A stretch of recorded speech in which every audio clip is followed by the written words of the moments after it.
Whitefields is a long-term boys' home. We essentially take children who are in the permanent custody of DHS, and we are responsible for caring for some of the most severely abused and neglected children in the entire state. So we take them and focus on their healing, provide them with therapy, school, all of their needs to eventually help them become a productive citizen in society. We are a unique facility in a sense that we take children between the ages of 8 and 12. They can stay with us until they're 18 years old.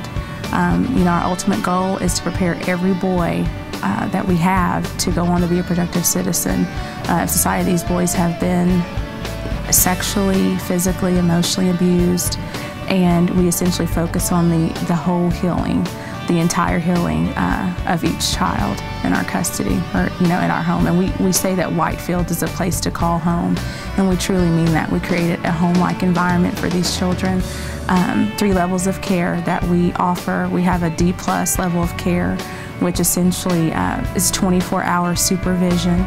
For the first time, a lot of these children are given their own rooms, their own bathrooms, but there's 24-hour awake staff that tend to these boys. And then we have another level wherein the children have a more home-like setting, and they have foster parents, or actually parents that care for them.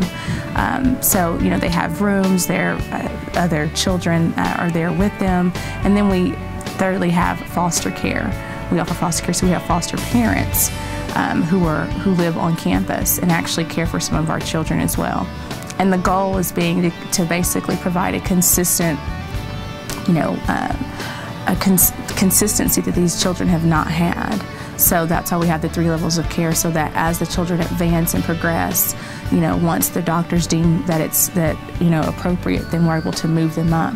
But they're still, on the same campus, and that helps with their healing, because these children have adults have not been the nicest to them, and it's hard for them to trust. So we basically work on that.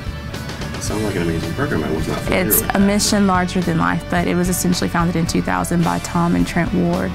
And Tom Ward, of course, is CEO of Singing Ridge, CEO and board chairman of Singing Ridge. He and his son had the vision, and they worked just nonstop to be able to, get all of our phases of construction complete. And we accepted our first child in 2006.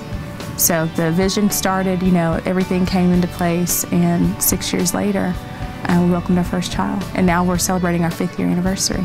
Director. Okay, so as development director, my role is securing resources to ensure that all of our programs are carried out.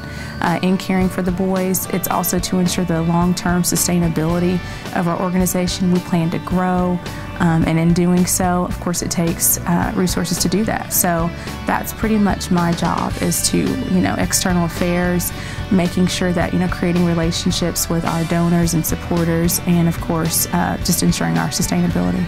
As president of the Oklahoma County Bar Auxiliary, we essentially focus on supporting nonprofits who take care of children in the legal system, and that has been very rewarding. I'm very close to the legal profession in the fact that my husband is an attorney, so it's kind of something that I've been passionate about, and that passion has continued to foster. But the Oklahoma County Bar Auxiliary is another activity I'm involved in. I'm very involved with the Rotary Club, and of course, we're a civic organization, and we take on small community service projects in the greater Oklahoma City community. Freedom School Oklahoma City is a children's literacy program that takes place during the summer.